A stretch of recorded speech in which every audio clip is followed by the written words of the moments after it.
नमस्कार दोस्तों, स्वागत और अभिनंदन है आप सभी का मेरे YouTube चैनल पर।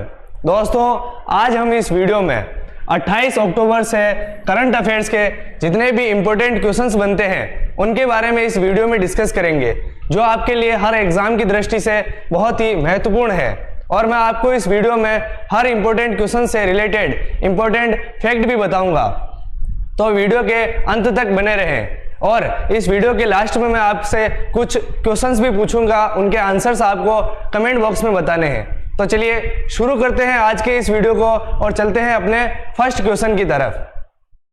दोस्तों, अपना फर्स्ट क्वेश्चन है कि हाल ही में विलय दिवस 2023 कब मनाया गया है। विलय दिवस 2023 जो है कब मनाया गया है, तो अक्टूबर के महीने में विलय दिवस कब मनाया गया है? क्या 24 अक्टूबर को मनाया गया है, या 26 अक्टूबर को, या 25 अक्टूबर को, या फिर इनमें से कोई नहीं? तो आपका आंसर है 26 अक्टूबर, यानी 26 अक्टूबर को जो है विलय दिवस 2023 मनाया गया है। अब आपके दिमाग में आ रहा होगा कि आखिर ये विलय दिवस है क्या? तो जो जम्मू कश्मीर रियासत है उसे भारत में विलय हुई वो 26 अक्टूबर 1947 को हुई थी, और इसी के संदर्भ में हर साल 26 अक्टूबर को जो है विलय दिवस मनाया जाता है। और ऐसे ही अक्टूबर के महीने में जितने भी इंपॉर्टेंट डे मनाए गए हैं उनके बारे में सारी जानकारी है, तो थोड़ा रिवाइज कर लेते हैं। जैसे 1 अक्टूबर को अंतर्राष्ट्रीय वृद्धजन दिवस व विश्व शाकाहारी दिवस मनाया गया, और अंतर्राष्ट्रीय अहिंसा दिवस जो है 2 अक्टूबर को मनाया गया। विश्व प्रकृति दिवस जो है 3 अक्टूबर को मनाया गया। 4 अक्टूबर को विश्व पशु कल्याण दिवस मनाया गया, और 5 अक्टूबर को विश्व शिक्षक दिवस मनाया गया। विश्व सेरेब्रल पाल्सी दिवस जो है 6 अक्टूबर को मनाया गया है, और विश्व कपास दिवस 7 अक्टूबर को मनाया गया, और 8 अक्टूबर को भारतीय वायुसेना दिवस मनाया गया, और 9 अक्टूबर को विश्व डाक दिवस मनाया गया। विश्व डाक दिवस कब मनाया गया? तो 9 अक्टूबर को मनाया गया। ऐसे ही 10 अक्टूबर को विश्व मानसिक स्वास्थ्य दिवस मनाया गया है, और विश्व दृष्टि दिवस जो है 12 अक्टूबर को मनाया गया है, और आपदा जोखिम न्यूनीकरण के लिए अंतर्राष्ट्रीय दिवस व राष्ट्रीय सिनेमा दिवस जो है 13 अक्टूबर को मनाया गया है, और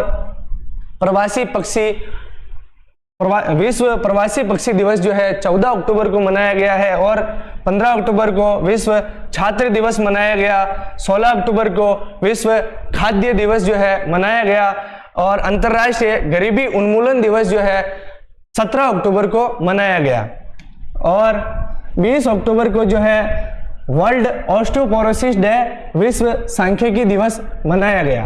राष्ट्रीय पुलिस स्मृति दिवस जो है 21 अक्टूबर को मनाया गया, और अंतर्राष्ट्रीय हकलाना जागरूकता दिवस जो है 22 अक्टूबर को मनाया गया, और संयुक्त राष्ट्र दिवस विश्व पोलियो दिवस जो है 24 अक्टूबर को मनाया गया। कब मनाया गया? तो 24 अक्टूबर को। ये थे अपने अक्टूबर के महीने में जितने भी इंपॉर्टेंट डे मनाए गए उनके बारे में सारी जानकारी। अब चलते हैं अपने नेक्स्ट क्वेश्चन की तरफ। हाल ही में भारत ने किस देश के लोगों के लिए आंशिक वीजा सुविधा शुरू की है? भारत ने किस देश के लोगों के लिए आंशिक वीजा सुविधा शुरू की है? तो किस देश के लिए की है? मालदीव, या सिंगापुर, या कनाडा, या फिर इनमें से कोई नहीं? तो भारत ने जो है कर्नाटक देश के लोगों के लिए आंशिक वीजा सुविधा शुरू की है। किसके लिए है? कनाडा देश के लिए। कनाडा की डेनियल मैकगाहे अंतर्राष्ट्रीय क्रिकेट खेलने वाली पहली ट्रांसजेंडर बनी है, और कनाडा ने वैश्विक पर्यावरण सुविधा की 7वीं असेंबली की मेजबानी की। मीडिया कानून को लेकर गूगल कनाडा में स्थानीय समाचारों पर रोक लगाएगा, और कनाडा ने विदेशी श्रमिकों के लिए डिजिटल खानाबदोश रणनीति शुरू की है। कौन सी रणनीति शुरू की है? डिजिटल खानाबदोश रणनीति। ठीक है दोस्तों, अब आता है आपका नेक्स्ट क्वेश्चन। 5G तकनीक पर राष्ट्रीय हैकाथॉन कहां आयोजित किया गया? 5G तकनीक पर राष्ट्रीय हैकाथॉन कहां पर आयोजित किया गया। तो कहाँ आयोजित किया गया? बेंगलुरु में, या फिर नई दिल्ली में, या फिर मुंबई में, या फिर इनमें से कोई नहीं। तो 5G तकनीक पर राष्ट्रीय हैकाथॉन जो है नई दिल्ली में आयोजित किया गया। कहाँ आयोजित किया गया? नई दिल्ली में। नेक्स्ट क्वेश्चन, हाल ही में आदि महोत्सव का उद्घाटन कहाँ किया गया? आदि महोत्सव का उद्घाटन जो है कहाँ पर किया गया? तो क्या रांची में किया गया, या फिर कोलकाता में, या फिर अहमदाबाद में, या फिर इनमें से कोई नहीं। तो आदि महोत्सव का आयोजन जो है, उद्घाटन जो है अहमदाबाद में किया गया। कहाँ किया गया? अहमदाबाद में। अब आता है आपका नेक्स्ट क्वेश्चन, हाल ही में केंद्र सरकार ने किस राज्य की जमरानी बांध परियोजना को मंजूरी दी है? केंद्र सरकार ने किस राज्य की जमरानी बांध परियोजना जो है उसको मंजूरी दी है? तो ओडिशा, या उत्तराखंड, या फिर हरियाणा, या फिर इनमें से कोई नहीं। तो आपका आंसर होगा उत्तराखंड। यानी केंद्र सरकार ने जो है उत्तराखंड राज्य की जमरानी बांध परियोजना जो है उसको मंजूरी दी है। ठीक है दोस्तों, ऐसे ही उत्तराखंड के मुख्यमंत्री ने रोजगार प्रयाग पोर्टल लॉन्च किया है। उत्तराखंड में होने वाले 6ठे विश्व आपदा प्रबंधन सम्मेलन के ब्रांड एम्बेसडर जो है अमिताभ बच्चन बने हैं। कौन बने हैं? अमिताभ बच्चन। उत्तराखंड में हरेला पर्व 2023 शुरू हुआ है। उत्तराखंड सरकार ने लोकतंत्र सेनानी मानदेय 16,000 से बढ़ाकर 20,000 रुपए कर दिया है। उत्तराखंड सरकार ने लोकतंत्र सेनानी मानदेय जो है 16,000 से बढ़ाकर 20,000 तक कर दिया है। अब चलते हैं अपने नेक्स्ट क्वेश्चन की तरफ। हाल ही में रक्षा मंत्री, अपने जो रक्षा मंत्री है राजनाथ सिंह ने 2 दिवसीय वायुसेना कमांडरों के सम्मेलन का उद्घाटन कहाँ किया है? रक्षा मंत्री जो है राजनाथ सिंह ने 2 दिवसीय वायुसेना कमांडरों के सम्मेलन का उद्घाटन कहाँ पर किया है? तो कहाँ किया है? नई दिल्ली में, या फिर कोलकाता में, या फिर हैदराबाद में, या फिर इनमें से कोई नहीं। तो आपका आंसर होगा नई दिल्ली में। कहाँ पर किया है? नई दिल्ली में। यानी रक्षा मंत्री राजनाथ सिंह ने 2 दिवसीय वायुसेना कमांडरों के सम्मेलन का उद्घाटन जो है कहाँ किया है? तो नई दिल्ली में किया है। अब आता है आपका नेक्स्ट क्वेश्चन, हाल ही में किसने अपनी आत्मकथा Lions Ted drunk the moonlight लिखी है? किसने जो है अपनी आत्मकथा लायंस टेड द मूनलाइट लिखी है? वो कौन है?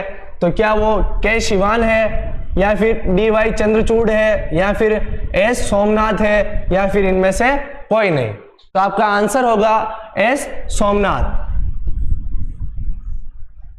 अशोक टंडन द्वारा लिखी पुस्तक रिवर्स स्विंग को लॉन्च किया गया, और विवेक अग्निहोत्री ने अपनी नई पुस्तक the book of life my dance with Buddha for success launch की है, और लीना कुमार ने अपनी पहली पुस्तक द ऑटोग्राफी ऑफ गॉड जारी की। राधिका एंकर के द्वारा लिखी गई पुस्तक फायर ऑन द गैंगेज का विमोचन किया गया। अमृत माथुर ने अपनी आत्मकथा piece side my life in India जो है जारी की है।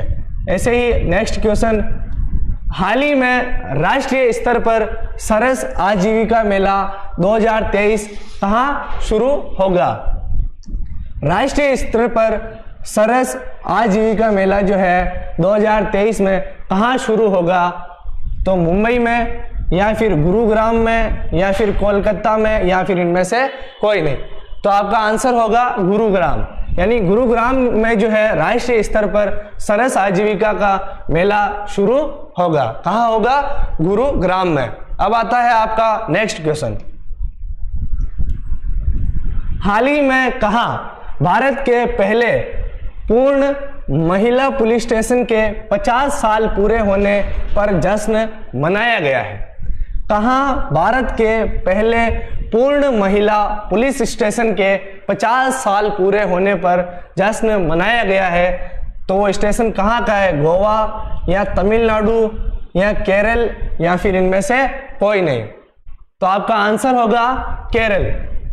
यानी केरल भारत के पहले पूर्ण महिला पुलिस स्टेशन के 50 साल पूरे होने पर जश्न मनाया गया है। केरल राज्य सरकार सर्वाइकल कैंसर की रोकथाम के लिए टीकाकरण कार्यक्रम शुरू करेगी। और नाभ मित्र का केरल के निंदकारा में सफल परीक्षण किया गया है।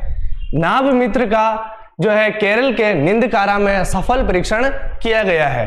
और ओणम का सबसे शुभ दिन थिरुओणम केरल में मनाया गया। ओणम का जो सबसे शुभ दिन है थिरुओणम, वो केरल में मनाया गया। कहाँ मनाया गया है? केरल में। केरल सरकार ने लकी बिल ऐप लॉन्च किया है और केरल का पहला AI तिरुवनंतपुरम में लॉन्च किया गया। नेक्स्ट क्वेश्चन, हाल ही में भारत ने एरोस्पेस शिक्षा और नवाचार को बढ़ावा देने के लिए एयरबस ने किस IIT के साथ समझौता किया है? भारत में एरोस्पेस शिक्षा और नवाचार को बढ़ावा देने के लिए जो है एयरबस ने किस IIT के साथ समझौता किया है? तो किसके साथ किया? IIT दिल्ली या IIT कानपुर या फिर IIT मद्रास या फिर इनमें से कोई नहीं। तो आपका आंसर होगा IIT कानपुर। यानी भारत में एरोस्पेस शिक्षा और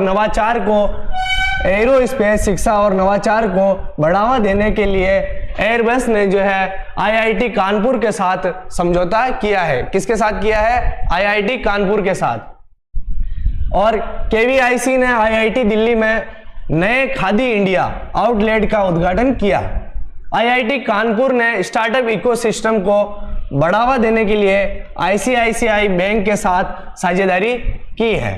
और IIT दिल्ली ने मिट्टी के कटाव की पहली राष्ट्रीय स्तर की मैपिंग की।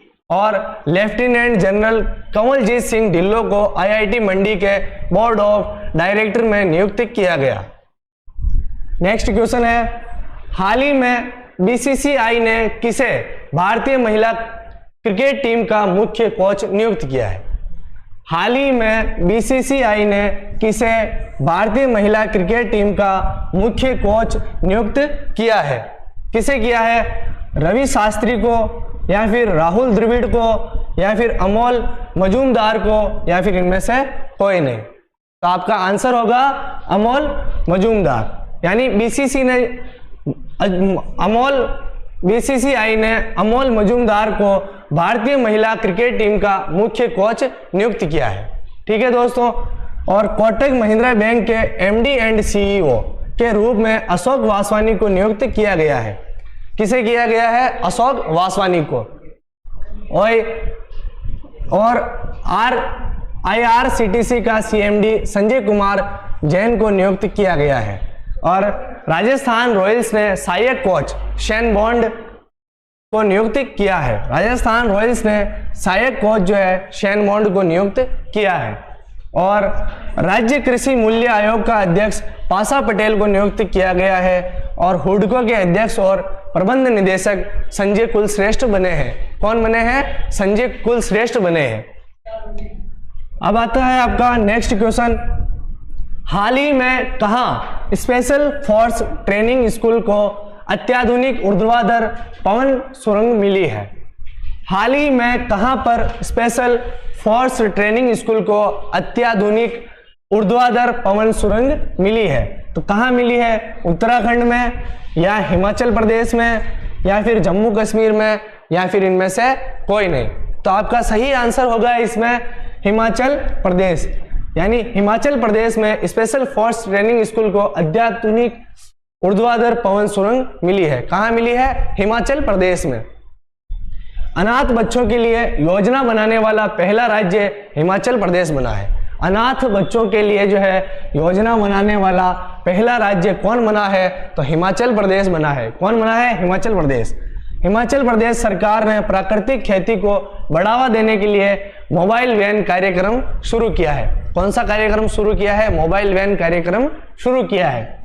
हिमाचल प्रदेश के मुख्यमंत्री ने दिव्यांग बच्चों को सशक्त बनाने के लिए सबल योजना शुरू की है। हिमाचल प्रदेश के जो मुख्यमंत्री है उन्होंने दिव्यांग बच्चों को सशक्त बनाने के लिए कौन सी योजना शुरू की है? सबल योजना शुरू की है। अब आता है नेक्स्ट क्वेश्चन। हाल ही में वनडे विश्व कप इतिहास में सबसे तेज शतक का रिकॉर्ड किसने बनाया है? वनडे विश्व कप इतिहास में सबसे तेज शतक का रिकॉर्ड किसने बनाया है? तो वो कौन है? क्या वो रोहित शर्मा है, या फिर एडन मार्करम है, या फिर ग्लेन मैक्सवेल है, या फिर इनमें से कोई नहीं? तो आपका आंसर होगा ग्लेन मैक्सवेल। वनडे विश्व कप इतिहास में सबसे तेज शतक का रिकॉर्ड किसने बनाया है? तो ग्लेन मैक्सवेल ने बनाया है। किसने बनाया है? ग्लेन मैक्सवेल ने। और वनडे क्रिकेट में सबसे तेज 2000 रन बनाने वाले खिलाड़ी शुभमन गिल बने हैं। और वनडे वर्ल्ड कप में 2 बार 5 विकेट हासिल करने वाले पहले भारतीय गेंदबाज मोहम्मद शमी बने हैं। कौन बने हैं? मोहम्मद शमी। इंग्लैंड के पूर्व कप्तान एलिस्टर कुक ने संन्यास की घोषणा की है। किसने की है? एलिस्टर कुक ने, जो इंग्लैंड के पूर्व कप्तान थे। ओडीआई वर्ल्ड कप के इतिहास में पाकिस्तान की टीम ने सबसे बड़े रन चेंज का रिकॉर्ड बनाया है। पाकिस्तान की टीम ने जो है सबसे बड़े रन चेंज का रिकॉर्ड बनाया है। कौन सी टीम ने बनाया है? पाकिस्तान की टीम ने। अब आता है आपका नेक्स्ट क्वेश्चन। हाल ही में अधिवक्ता केवी अरविंद को किस राज्य के हाई कोर्ट का अतिरिक्त न्यायाधीश नियुक्त किया गया? अधिवक्ता केवी अरविंद को किस राज्य के हाई कोर्ट का अतिरिक्त न्यायाधीश नियुक्त किया गया? वो राज्य कौन सा है? गुजरात, या फिर कर्नाटक, या फिर आंध्र प्रदेश, या फिर इनमें से कोई नहीं? तो आपका आंसर होगा कर्नाटक। यानी अधिवक्ता केवी अरविंद को जो है कर्नाटक के हाई कोर्ट का अतिरिक्त न्यायाधीश नियुक्त किया गया है। कहाँ का? कर्नाटक का। और न्यू लिटरेचर फेस्टिवल 2023 का आयोजन बेंगलुरु में होगा। कहाँ होगा? बेंगलुरु में होगा। भारत के पहले भूमिगत ट्रांसफॉर्मर का उद्घाटन बेंगलुरु में किया गया। कर्नाटक सरकार ने गृह लक्ष्मी योजना शुरू की है। कर्नाटक सरकार ने कौन सी योजना शुरू की है? तो गृह लक्ष्मी योजना शुरू की है। कर्नाटक सरकार ने एनईपी 2020 को खत्म करके नई शिक्षा नीति बनाई। और भारत के पहले 3D मुद्रित डाकघर का उद्घाटन बेंगलुरु में किया गया है। अब आता है आपका नेक्स्ट क्वेश्चन, और यह है आपका लास्ट क्वेश्चन। हाल ही में कौन अमेरिकी प्रतिनिधि सभा के नए अध्यक्ष चुने गए हैं? कौन अमेरिकी प्रतिनिधि सभा के, किसके अमेरिकी प्रतिनिधि सभा के नए अध्यक्ष चुने गए हैं? तो वो कौन है? क्या वो अजय बग्गा है, या फिर अशोक गाडगिल है, या फिर माइक जॉनसन है, या फिर इनमें से कोई नहीं है? तो आपका आंसर जो है, सही आंसर यह है कि माइक जॉनसन। कौन है? अमेरिकी प्रतिनिधि सभा के नए अध्यक्ष माइक जॉनसन चुने गए हैं। कौन? Mike Johnson. अब इस क्वेश्चन का मैंने आंसर आपको लास्ट वीडियो में पूछा था, और इस क्वेश्चन का आंसर जो है आपको कमेंट बॉक्स में बताना था। तो क्वेश्चन था कि हाल ही में संयुक्त राष्ट्र दिवस कब मनाया गया है? संयुक्त राष्ट्र दिवस जो है कब मनाया गया है? तो इसका आंसर आपको कमेंट बॉक्स में बताना था। आपके पास 4 ऑप्शंस थे। कितने ऑप्शंस थे? 4 ऑप्शंस थे। पहला ऑप्शन था 22 अक्टूबर, दूसरा था 24 अक्टूबर, तीसरा था 23 अक्टूबर, और चौथा था इनमें से कोई नहीं। तो जो आपका सही आंसर था वो था 24 अक्टूबर, यानी ऑप्शन नंबर बी। अब इस क्वेश्चन का आंसर जो है आपको कमेंट बॉक्स में बताना है कि इस क्वेश्चन का सही आंसर क्या होगा। तो क्वेश्चन है कि हाल ही में ईसीआई ने किसे अपना राष्ट्रीय आइकन नियुक्त किया है? ईसीआई ने किसे अपना राष्ट्रीय आइकन जो है नियुक्त किया है? तो आपके पास 4 ऑप्शंस है। कितने हैं? 4 ऑप्शंस। इनमें से आपको एक ऑप्शन सही आंसर जो है कमेंट बॉक्स में बताना है। पहला ऑप्शन है अक्षय कुमार, दूसरा है राहुल द्रविड़, और तीसरा है राजकुमार राव और चौथा है इनमें से कोई नहीं। तो दोस्तों इनमें से जो सही आंसर है उसको आपको कमेंट बॉक्स में बताना है। और दोस्तों ये थे अपने 28 अक्टूबर 2023 के करंट अफेयर से रिलेटेड सारे इंपॉर्टेंट क्वेश्चन। अगर आपको वीडियो अच्छा लगा हो तो वीडियो को लाइक करना और मिलते हैं नेक्स्ट वीडियो में। तब तक के लिए धन्यवाद। जय हिंद, जय भारत।